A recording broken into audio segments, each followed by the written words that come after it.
Part 2 LISABI ó ti jáde o, ẹ̀yin tèmi ṣé ẹ ti wò ó? Fún ẹ̀yin tí ẹ ò bá tí wò ó, orí Netflix nìkan ni ẹ ti lè rí LISABI Part 2. Fún ẹ̀yin tí ẹ bá ti wo Part 1 gẹ́gẹ́ bí a ṣe mọ̀ bí ìtàn yìí ṣe ń lọ tẹ́lẹ̀. Tẹ́ ò bá gbàgbé nínú apá kìíní ni a ti rí LISABI àti àwọn ọ̀dọ́ yòókù tí wọ́n parapọ̀ láti jà fún òmìnira wọn lọ́wọ́ àwọn ará Ọ̀yọ́. Ẹ wò ó, ìròyìn ṣàfojúbà gẹ́gẹ́ bí mo ṣe sọ, àfi kí ẹ wo sinimá yìí òun ni ẹ tó lè mọ ohun tí ó wà ńbẹ̀. Ṣùgbọ́n ẹ jẹ́ ká sọ ṣókí ohun tó ṣẹlẹ̀ nínú LISABI apá kejì. Tá a bá rántí nínú Part 1 ni LISABI ti bá Ìlàrí Ọ̀yọ́ èyí tí ó wá ṣojú ní ìlú wọn jà tí ó sì bẹ́ orí rẹ̀. LISABI bẹ́ orí olórí Ìlàrí yìí o. Nígbà tí ó bẹ́ orí rẹ̀ tán, gbogbo àwọn yòókù pinnu pé kí àwọn sun níná.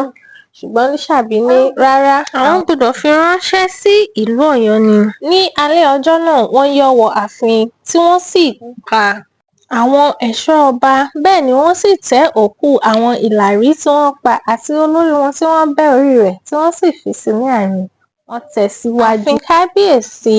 Nígbà tí olórí sì sáré wọlé tí ó lọ bá kábíyèsí, ó bẹ̀rẹ̀ sí ní pariwo, ó ní kábíyèsí, mo rémọ̀ níta o, mo rémọ̀ níta o. Èèmọ̀ kí ló rí? Ẹ̀rù ṣà bà á. Nígbà tí kábíyèsí sì bọ́ta, ló bá rí gbogbo àwọn ẹ̀ṣọ́ rẹ̀ tí wọ́n ti kú àti àwọn olórí Ìlàrí tí wọ́n bẹ́ ní orí. Wọ́n rí níta. Inú bí kábíyèsí, ó pariwo háà! Nígbà tí ó sì ní àwọn mélòó ni wọ́n pa, tí ó sì ní pé nílọ́po nílọ́po ni kí wọ́n pa. Bẹ́ẹ̀ ni àwọn ará Ọ̀yọ́ bẹ̀rẹ̀ sí ní pète ogun, ni àwọn LISABI náà bá bẹ̀rẹ̀ sí ní múra àti àwọn ọ̀dọ́ yòókù rẹ̀ tí wọ́n fi agbára kún agbára láti lọ ja ogun pẹ̀lú àwọn ará Ọ̀yọ́ fún òmìnira wọn.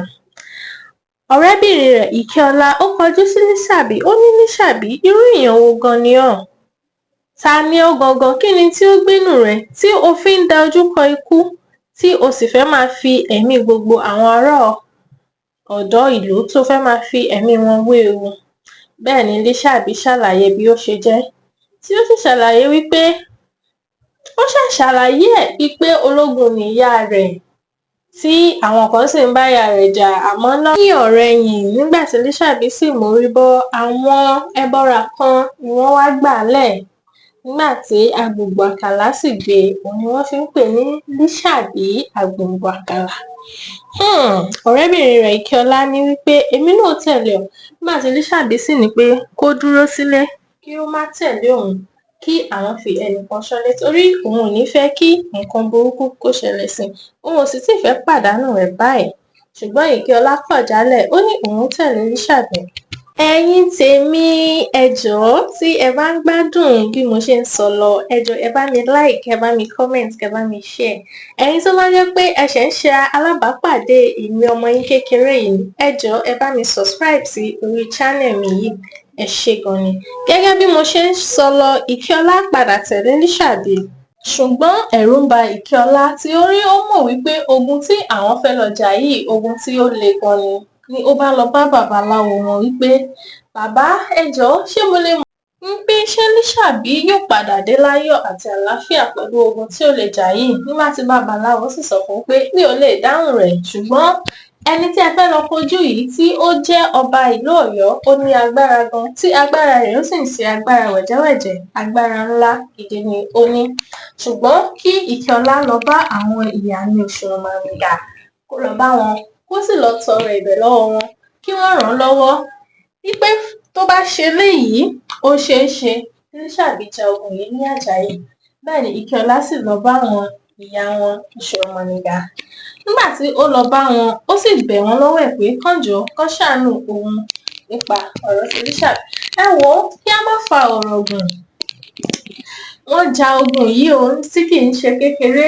Ogun yìí wọ́n jà á nígbà tí àwọn ará ọ̀dọ́ tí wọ́n sì pàdánù ẹ̀mí wọn, àwọn kọ̀ọ̀kan pàdánù ẹ̀mí wọn.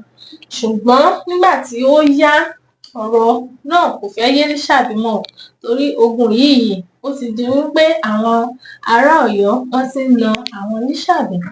Bẹ́ẹ̀ ni Ìkẹ́ọlá sì dé pẹ̀lú àwọn ìyá rẹ̀ tí wọ́n sì wá gba LISABI àtàwọn tó kù lẹ̀. Báyìí ni LISABI ṣe ja ogun àjàyè. Ṣùgbọ́n nígbà tí LISABI ja ogun àjàyè yìí tán kọ́, gbogbo ará ìlú wọ́n gbóríyìn fún LISABI tí wọ́n sì wá ń kọrin tí wọ́n ń jó. Bẹ́ẹ̀ ni wọ́n gbé ẹ̀bùn wá lọ́kan-ò-jọ̀kan láti ìpínlẹ̀ sí ìpínlẹ̀ ni wọ́n ti ń gbé ẹ̀bùn wá fún LISABI. Bẹ́ẹ̀ ni ọ̀tẹ̀ bá bẹ̀rẹ̀. Kí ló ṣẹlẹ̀? Ní gbogbo àwọn ará ọ̀dọ́ wọ́n níkùnsínú. Bẹ́ẹ̀ ni àwọn kan sọ pé ṣé LISABI nìkan ni? Ó ṣe jẹ́ LISABI nìkan ni wọ́n pariwo. Ṣebí gbogbo wa la jọ ja ìjà yìí. Bẹ́ẹ̀ àwọn olóyè tiẹ̀ fún kan lára wọn lésì pé gbogbo yín náà la gbóríyìn fún, gbogbo yín náà la sì ń dárúkọ, ṣùgbọ́n ìkùnsínú ṣì wà níbẹ̀. Ẹ wò ó, ni wọ́n bá ṣèpàdé, wọ́n bá pe Ìkẹ́ọlá pé báyìí. Kí ló dé tí LISABI lè ṣe máa ṣe báyìí? Ẹ wò ó, ó tẹ̀ tó débẹ̀ yẹn ní ìkan lára àwọn ọ̀dọ́ bá dìde mọ́ LISABI níjọ́ kan pé LISABI, wọ́n gbẹ́bùndé oníkan gbé wọlé. Kí ló dé? Ṣèwọ nìkan ni? Ìgbéraga ṣe wá ń wọ̀ lẹ́rù báyìí. Ṣebí gbogbo wa náà la jọ jogún yìí. Ó ṣe jẹ́ pé ìwọ nìkan ni LISABI bá dìde sí pé tí wọ́n tẹ̀ wọ́n sọ ẹran tí ó kàn nípa ṣé bí irú ìwọ yìí ni? Níbi tán ṣáà ti ń ṣàríyànjiyàn tí tọ̀hún náà fẹ́ gbà. Bẹ́ẹ̀ ni LISABI tì í. Níbi tí LISABI ṣe tì í tí ó mọ̀ọ́mọ̀ ni ìyẹn ti forí gbá ni ìkó bá kú. Ó kú.